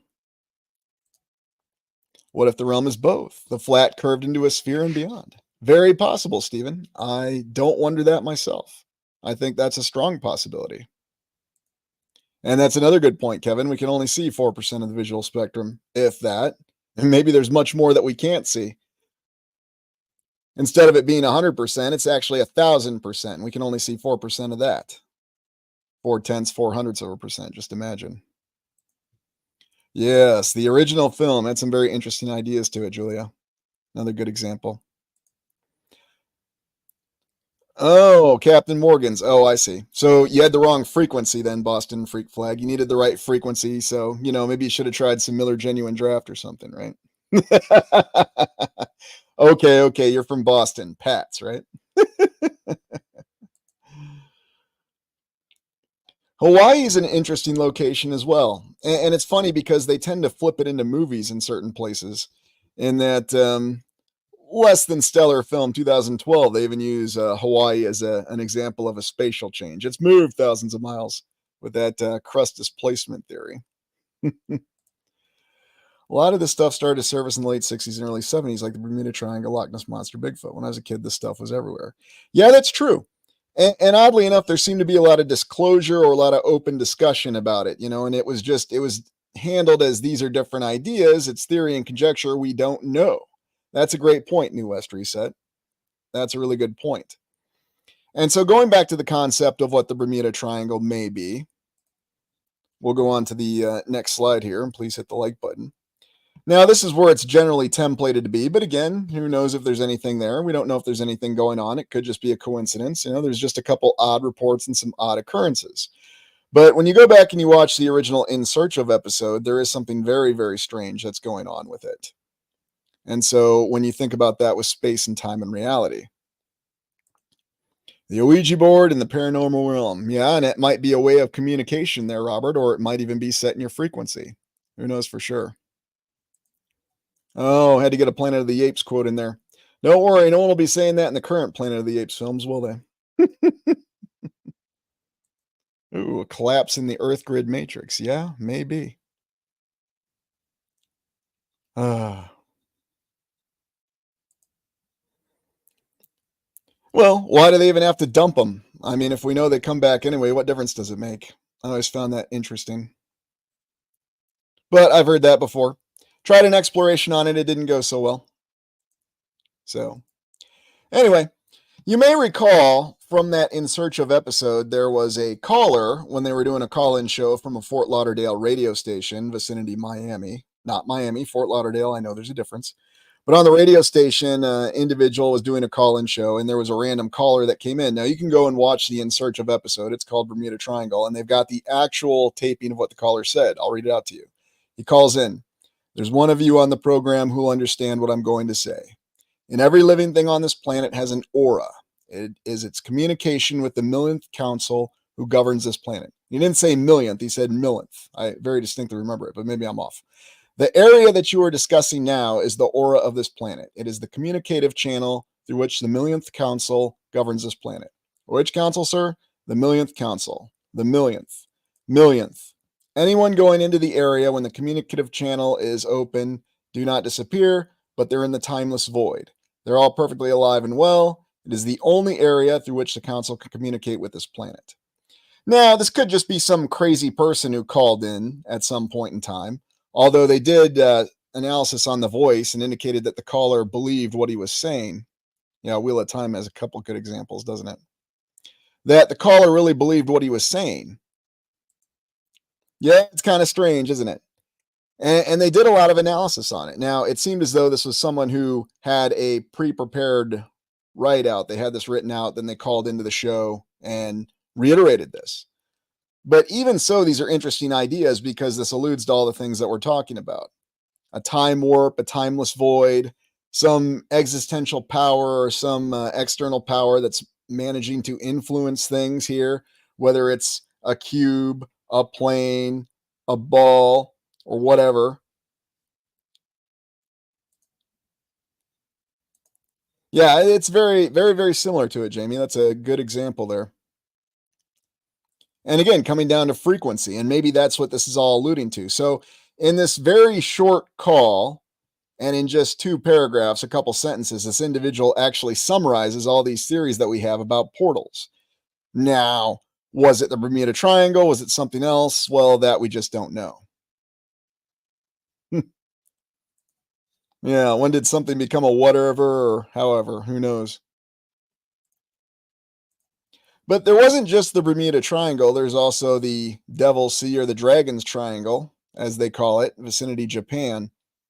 And supposedly they had similar instances, high risk areas, what they say. So it's sort of the equivalent, if you will, to the Bermuda Triangle over there south of Japan. But then there's this other odd occurrence. You may have heard of this recent discovery of all these islands that they didn't know that they had around Japan.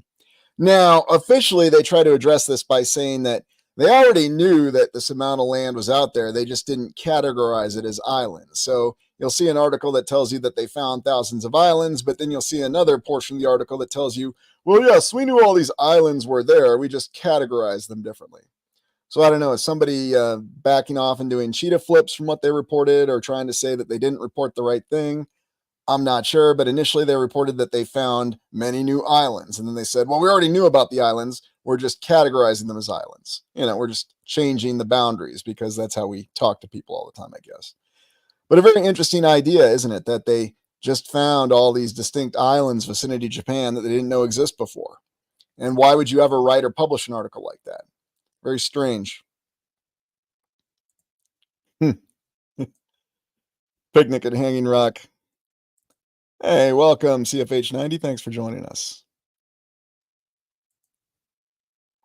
There are several time slips throughout Europe, sightings of centurions. Yeah, true, Stephen. And if you want a fun intellectual pursuit to engage on, look at the difference between the time zones from Alaska to Eastern Russia. I'm serious. Do it sometime. It's quite mind boggling. Yeah, many have been struck off the maps. There's no doubt about that. And you wonder why.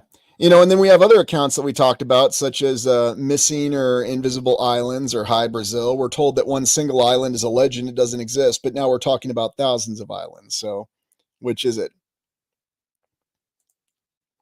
Oh, it does. And I've got an exploration coming up on that particular location there, Julia. No doubt about it. And now we'll just look at time. And of course, I have to joke about this Star Trek, because Star Trek actually introduced the ideas of alternate timelines, alternate realities, alternate universes. You had the mirror universe. For the record, if anybody's wondering, yes, I prefer the prime timeline. And to me, that's Star Trek. Nothing against what J.J. Abrams attempted to do, into reference, I guess was okay. But the way they discussed it and they talked about it, and it all emanated from a black hole, a black hole. And then let's not forget that really cool supernova that somehow threatened the galaxy. Although, in defense of J.J. Abrams, you might remember in Star Trek The Next Generation, they talked about a supernova that destroyed the Takan Empire. So I don't know. It makes you wonder if, they changed their definition of what supernovas are supposed to be. Thought it just threatened a star system. Oh, no, it threatens an entire galaxy. It's just, whatever we say. But anyway, not to get off topic. But you have the different timelines.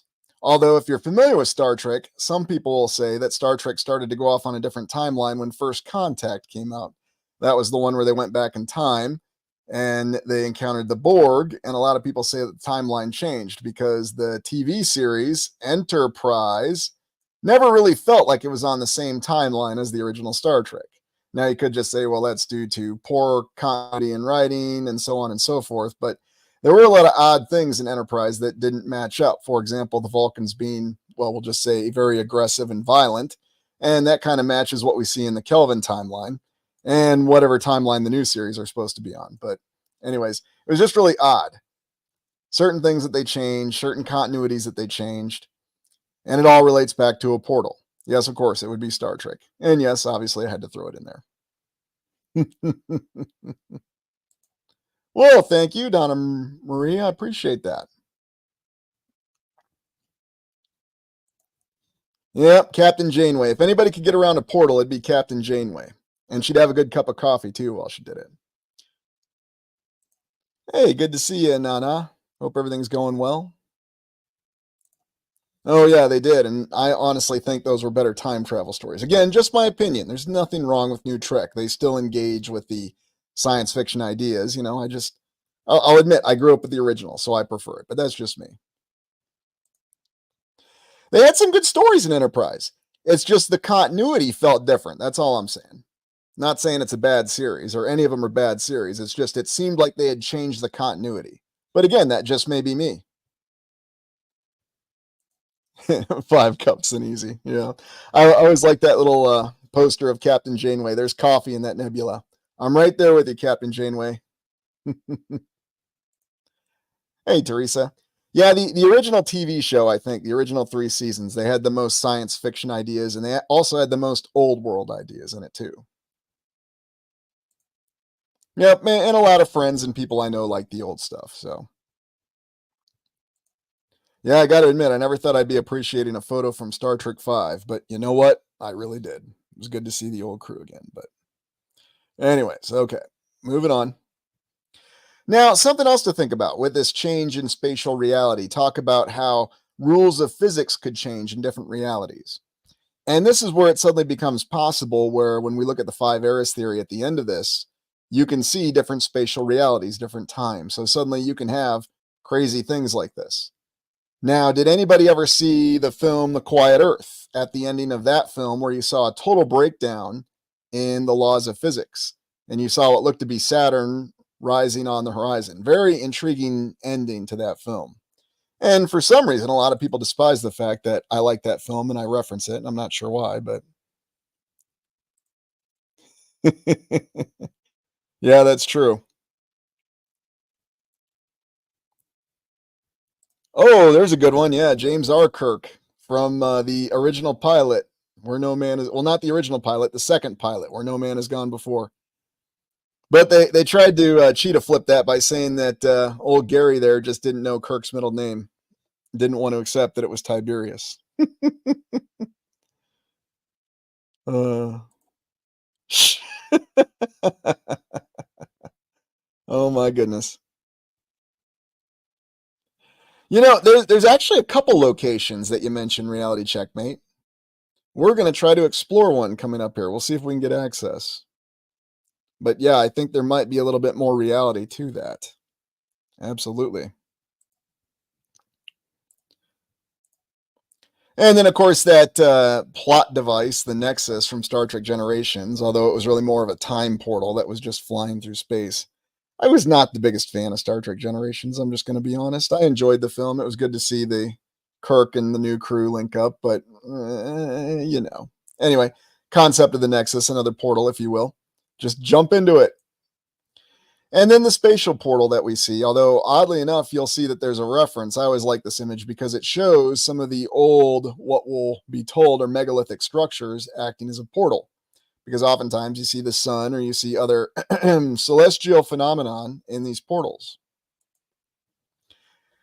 And then this whole concept. Now, you might remember there was a episode of Cosmos, and yes, I've watched Cosmos if you're not aware of that, where Carl Sagan talked about the existence of a 3-dimensional object and a 2-dimensional existence. Well, what would a 4-dimensional object or life form look like in 3-dimensional space? And the reality is you'd only see a part of it. And so, what if what we're seeing when we have accounts of what we think of as ghosts or entities or other things like that, we're really looking at something that's actually a life form from a greater dimension of a spatial existence? Now, I'm not saying that's what the final explanation is, it's just an example. Okay, I'm not here to tell you what to think or what to believe. I'm just introducing examples and different ways to think and look at this. What you want to believe or what you think is the binding theory behind all this, that's completely on you. But I've always found this interesting because I think of the example that old Carl Sagan used when he showed the apple passing through 2-dimensional space, and they'd only see a part, a slice of the apple in 2-dimensional space. Well, here you only see a part of the life form. It's just a triangle, when in reality, there's much more to his whole body that you can't even see. Very interesting ideas. Yes, 13 Ghosts. That is an interesting one, Jamie. I'm going to have to watch that one again. Thanks for bringing that up. And you know what, Big AB? We could all be, for all we know, something within us. We could even be more than 4-dimensional life forms. No, not at all. DS9 was a great series. You can say whatever you want. Hey, Pete, good to see you. Thanks for joining us. Yeah, that movie was great. Yeah, it does have an 80s vibe to it, doesn't it? All right, so I'm going to move on to the next one, wormholes. Image transition here. And this is what most people are familiar with when they think of portals. So let me get this up. Wormholes. And I think you're all, well, relatively familiar with wormholes, but it's kind of a good way to go back and ground a little bit before we go off to the next portion of this exploration. Share a screen, and I'm sure everybody's seen this image. So, in all of our zeal to explore space, because we're told that we have vast distances between us and other stars, we need to find a way to travel faster than light. And this is the image you'll see. And a wormhole is a way to travel faster than light. Yeah, no doubt. Hey, Doc, good to see you. Great to have you with us. Hope all's going well. Hey, Mr. Beast fan. Yeah, I think there are a lot of connections. I mean, that's the reason why I want to watch it again, Noah Hyde. So, but anyway, back to the wormhole. Yeah, enter the void. That's a good way to look at it. But you'll see diagrams like this. So this shows you the flow of space, if you will, and you want to travel from Earth to Sirius. The wormhole gives you instantaneous transportation. Or as we saw in the example from A Wrinkle in Time or Dune, it's an example of folding space in a way. So they're not really folding space, they're merely providing a portal, a gateway that gives you instantaneous transportation. Or you could view it as hyperspace, like in the Star Wars universe, at least until you could just use it willy nilly, like in that last sequel movie, which we won't mention. But, the idea is very interesting. And the ability to travel instantaneously across that, wormholes tend to be the way that we're introduced to portals. At least it was the way I was. Now I can't speak for all of you, but, and who knows what world I'm from. Yeah, exactly, Wendy. Shortcuts. Great way to look at it. Oh, Tomorrowland. Yeah, another good one. Hey, Maggie, thanks for joining us. Hope all's going well. Yeah, that's right, Jamie. Pinching the rubber sheet and pulling it under you, then letting it go. So, great ways to look at it. Wormholes, not portals, but that's how a lot of people think of as portals, Robert. You're right. They're not exact portals. They don't operate the exact way as portals, but that's how we're introduced to the idea. The sequel that shall not be named. Yeah, exactly. Planet Ohio. And then, it's interesting because they've talked about the concept of wormholes, and it doesn't provide you the ability necessarily to travel as extensively as a true portal does. At least what we think of as a portal. Although there were a couple of interesting episodes of Star Trek and other science fiction series where they looked at the idea and the concept behind it. And of course, I always like this one, the wormhole mouth, the throat of the wormhole, and then another universe. So here, you're actually talking about it being more to a real portal, not the wormhole that allows spatial travel, but the portal that allows going to another universe. Or, the universe where the bad Spock has a beard. Or J.J. Abrams made wonderful sequels, directed all three of them, and we think he's the greatest hero since the dawn of time, right? So if you ever think that things are looking bad, yeah, Alice is a good example. Alice in Wonderland. Yeah, Spore Drive. And where did they get that idea from? The tardigrade. I don't recall, Robert. And there were several books called The Multiverse where you're talking other realities. They say psychedelics fire up more of the brain, hence altering reality. Maybe a truer reality from the increased brain functionality. Maybe. And who knows what else is in some of those things as well. That's always the thing that we don't know. We have a good idea, we're told, but do we know for sure? I think there's some truth to it, and then I think there's a lot more to it than meets the eye. It's kind of like when you see those current commercials and they're telling you, this is what this wonderful thing will do for you, and these are the side effects. Enjoy. What you got here, Chassis? Across the river from me, I was walking this off-limits road. My phone said I was 4 miles one way. I kept passing the same group of homes and never made it to the town next to me. Time warp? Could be. Could have been in some sort of rift, or maybe you were in a place where you were in a little bit of a nexus point.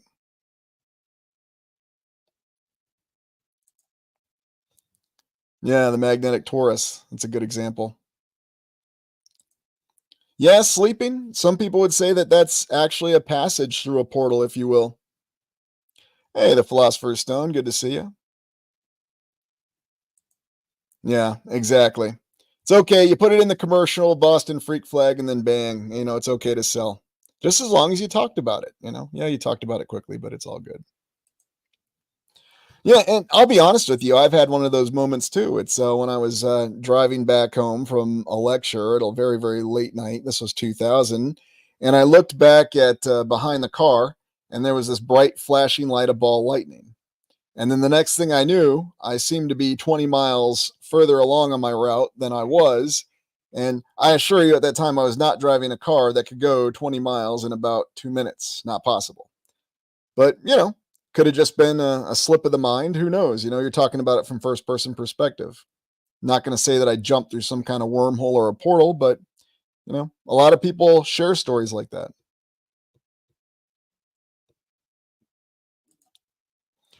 Oh, we can be deceived. We just have to admit it every day. Tracy, that's the key. Yeah, that's another way to look at it, Sky Sage. A glitch, or when you get to the edge of Dark City and you're trying to look out and you don't see anything. Yes, Robert. And I think there's a lot more to that than meets the eye. It's a little bit more common than we like to think, Sooner West. And I can remember many of the long flights I've been on where that's happened as well. Now, you would think that's more natural on a flight. You're not actually flying. But yeah, when you're driving, you like to think you're more engaged. It's more of a first person experience, but then you don't remember it. It's kind of strange. Ah, yes. Mr. Peabody and Sherman. That's a good one. Well, and that's another element to it, Julia. Rational mind does dismiss a lot of things. And how much do we see from the mainstream is about getting us to dismiss things? I mean, look at how Brian Dunning operates. If you don't do what he tells you to do or believe what he tells you to believe, he's going to call you a conspiracy theorist. And you don't want to be called a conspiracy theorist. So just do and believe what he wants you to do and believe. And granted, that's a simplification and a generalization, but that's a lot of ways that people operate. I'm just going to insult you unless you think what I think. It's that simple. I can kind of understand why Chassis has a way of catching your attention, right? Just like Wesley Crusher nearly destroying the ship in the first missions, right? He has a way of catching your memory. You don't want to do it again.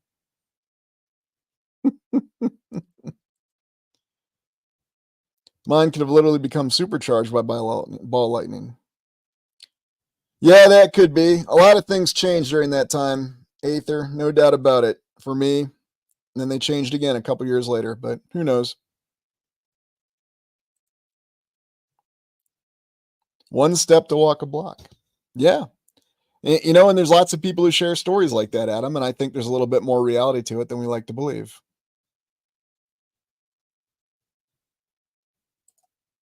Well, I'm glad you're here and I'm glad you joined us, big dog. So thank you. And thank you for sharing that. Anyway, so that's it for wormholes. And now, the moment you've really been waiting for, let's look at some portal tech. That's right, technology to open portals, or at least technology that may open portals. Now, does anybody remember this image? Give me 1 second, share screen, and here it comes. And there you go. Does anybody remember seeing this image before? And you might recall we looked at it on some of the technology explorations. Well, people just have to be open and not ridiculed for sharing their experiences. There's a reason why we get ridiculed a lot. Hey, Philip, good to see you. Yes, Robert, you are correct, sir. That is India. Well, what does it look like? Ah, yes, it does look a lot like the interior of CERN, doesn't it? This is from India. But when exactly was this carved or formed? Who did it? Is this just a structure or is this technology? And then, of course, we look at our layout of CERN. I mean, what does CERN actually do? Does it do anything? Is it just something to draw our attention while there's other technological devices out there that may look that way? Could be possible. Don't know for sure. But it's an interesting thought and an interesting theory. Why are we colliding together particles to understand certain things? What if we're doing something else? What if in reality we're generating some sort of portal? I mean, that's what they say we're doing in a way. Yeah, that's true, Chassis. I hadn't considered that. No, we don't, Angelo. We don't know. We just have an idea. Yeah, isn't it odd how it does look like the drive system, especially when it's aligned? That's a good point, Stephen. No, not that we know, but maybe we broke through something else for all we know. Hyperdimensional space gates? Yeah, without a doubt. Well, what's interesting, Aether, is they say they've got versions of colliders all over the place. At least that's what they say. But again, who knows for sure? And a lot of people pinpoint the start of a lot of observed Mandela effects to when they started flipping that thing. Now, who knows for sure? Yeah, I mean, it's a possibility. We just don't know. But just imagine if that's really what the intention behind this technology is. You're just trying to open a portal. I mean, space technology, particle collision. No, we want to open a portal. That's what we're really trying to do. Yeah, here's a good one from the patent office. Electrodynamic field generator. Because remember, this is all you need for a patent, just a little diagram, and then someone will insult you when you say that, well, of course the patent office could show you how to build an interocitor. If anybody knows what movie that's from, you let me know. But yeah, I got my patent for my interocitor, and then I got my patent for my dynamo, and that's all you need, just a one perspective drawing and a couple things, and bam, you got a patent. It's an electrodynamic field generator. What does one do with an electrodynamic field generator? Ah, Shiva. Yeah. Hard to say, Stephanie. They may well be trying to open portals, or maybe it's just misinformation that we're being intentionally given. We don't know. I mean, I can assure you I haven't stood there when they collided particles together and opened portals, but there are some odd references to it, and the ideas are always interesting. Yeah, quite a coincidence that he did run a patent office, right? Quantum entanglement, yes.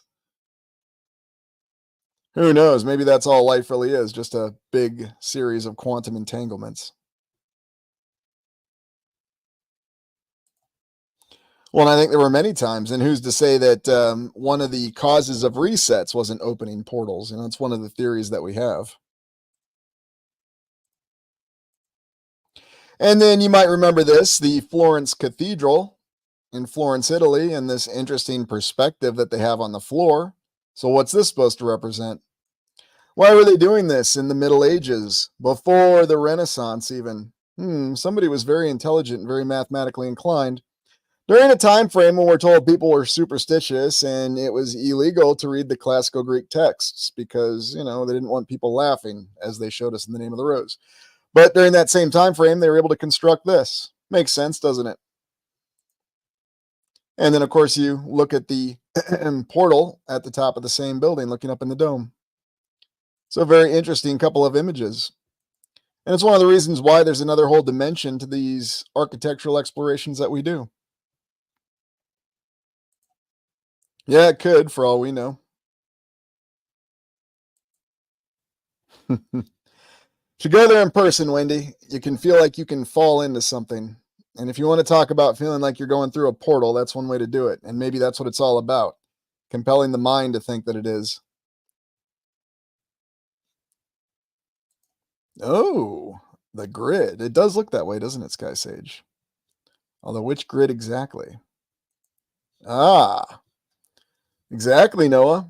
Every time you see one of those old astrological symbols or a zodiac, whatever you do, don't step on it. Don't stand in the middle of it.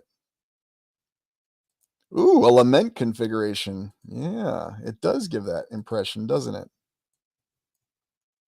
I could see that too, Jamie. That's a good observation, especially with the surrounding designs.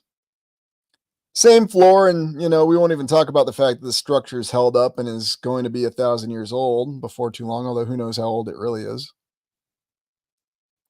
Yeah, it's the same feeling I get whenever I go into a state capitol and I look up in the dome. You kind of get that same impression.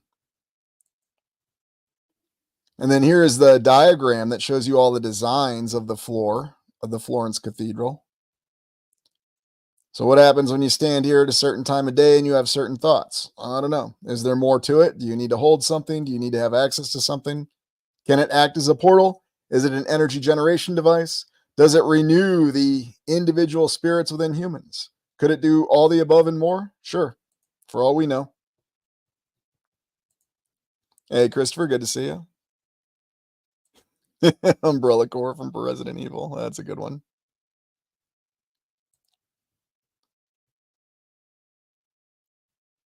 Well, that's true. But would you be surprised to know that there are some very realistic ideas in Umberto Eco's book? I think what he did was he hid truths across different books. There's many themes of that happening. The concept of a library that actually has esoteric knowledge in it that we're not supposed to access. And that's about all I can say. Ah, yes, Carmen. Very interesting novel, too. It does look like cymatics, doesn't it? Maybe there's another whole dimension of cymatics we don't understand either. This is the outside of the cathedral, and we always call these portal windows that all go around the dome, and that tends to be where you see the portal windows. And remember, this was constructed before the Renaissance officially. And look at what they could do. Yeah, bubonic plague and all those troubles, they're just that. They're troubles. But, this is Italy. We can do anything at any time. Never mind the logistics or the construction behind it. I mean, just look at the unbelievable beauty. Who could do something like this today? Get enough contractors, can we do it today? And everyone will tell you, well, yeah, sure, we could do it today. We just need enough money. We never have enough money. National debt knows no limits, but we never have enough money. So just don't ask those kinds of questions.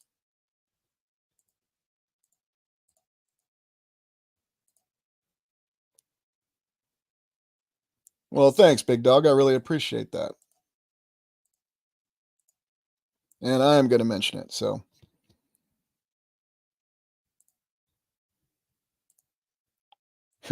donkeys and hamster wheels. Yeah, that's what it feels like at times, doesn't it, Jamie?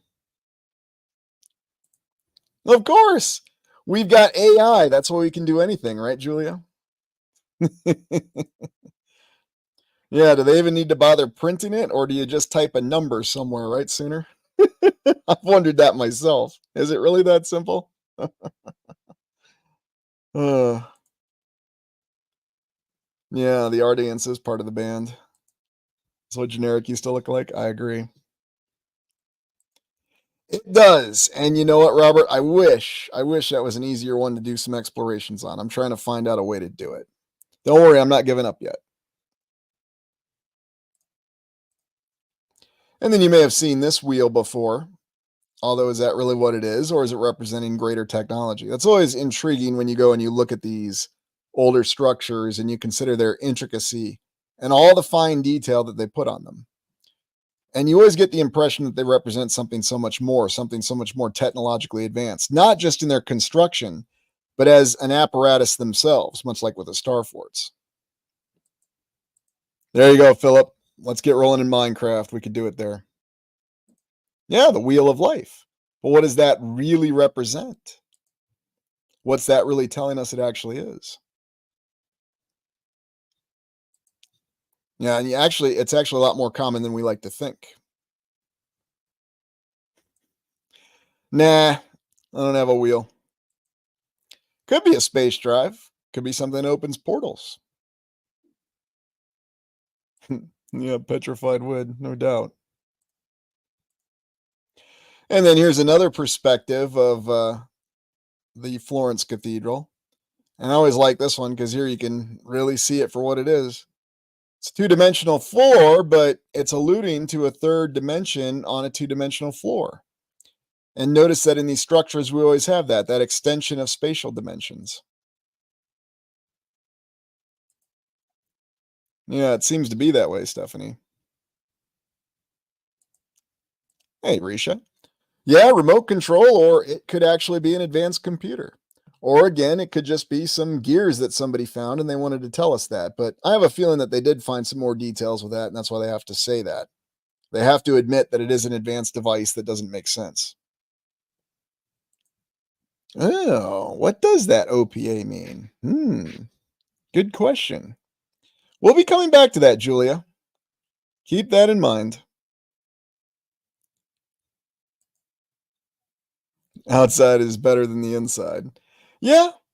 Although if you actually go inside and then you can look in all directions, it's a very unique structure. And it is one of those structures that I will admit the outside does compete with the inside.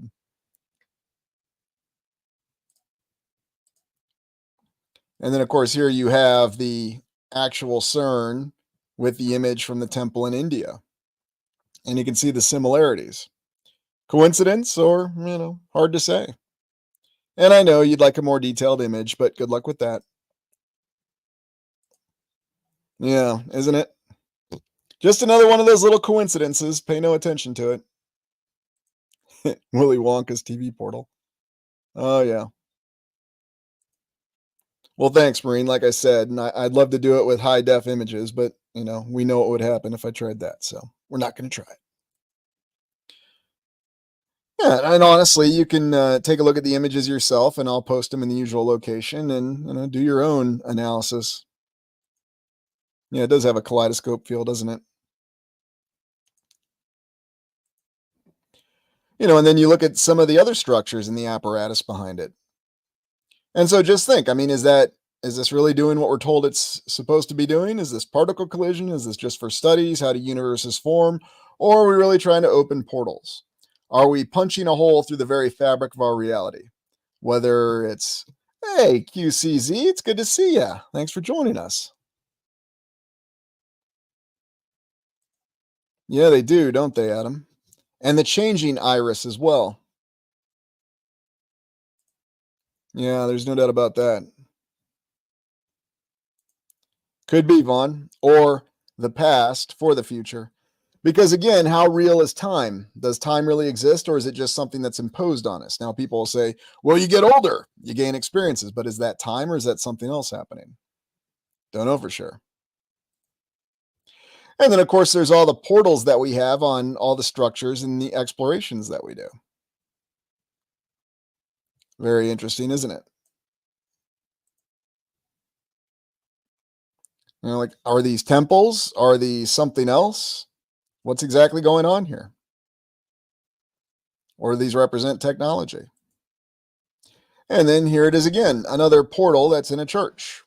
But they call this a portal. Well, why is it a portal and not just a door or gateway? No, it's a portal. And you see this in many locations. Like, well, of course, they just want to represent that you're going into a religious structure and make you feel very pious when you walk into it. Sure, we can accept that explanation. And yeah, it's going to make you feel that way. But why does it exist this way? I mean, even this. I mean, what a compilation you have of construction styles here. And what's this structure actually been through? Don't worry, we'll be exploring it, and I'll have it up on Reddit so you can reverse image search it. We're not going to talk about it now because it's going to get us off topic. And then another view of that OPA. And I wanted to include this because it's a different perception, a different perspective of Florence Cathedral. Because that cathedral is something else, let me tell you.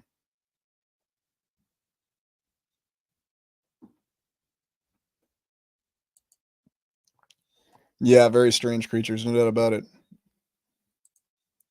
Or the future is our past, or it's just one big snake that's eating its tail constantly. Oh, yeah, time is the nucleus, so. But anyway, that's the last image there. So let's go up and go to the final portion, the concept of death. And we'll get our next images up here.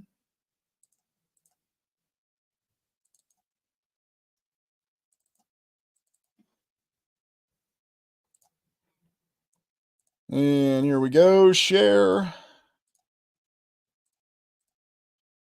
And voila. And you have an account here. Her strength and spirit were both dripping away, leaving her empty inside. She could feel her filth and hunger, and her body was protesting violently about her long period of tension and drug and alcohol abuse. Now, I picked this one because anybody who's been exhausted or been in a situation where they felt like their physical body was going to expire, and I think a lot of us have been in that position, maybe not, but I know I have a couple times. You have that feeling. You feel like everything's just draining or dripping away. And it's really strange. And what does it actually represent?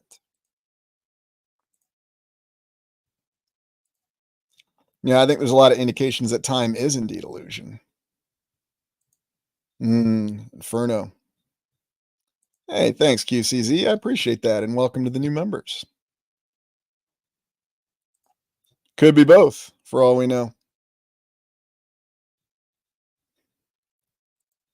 Vortex or a portal. And let's get on with that. The very concept, hold on, we'll get back to it. The very concept of leaving one's physical body. And so think about that. And is death a portal in and of itself? We have a spirit. Do we have another existence? Or are we just unplugged from the reality? Do we go to a different simulation? Do we find out what it is?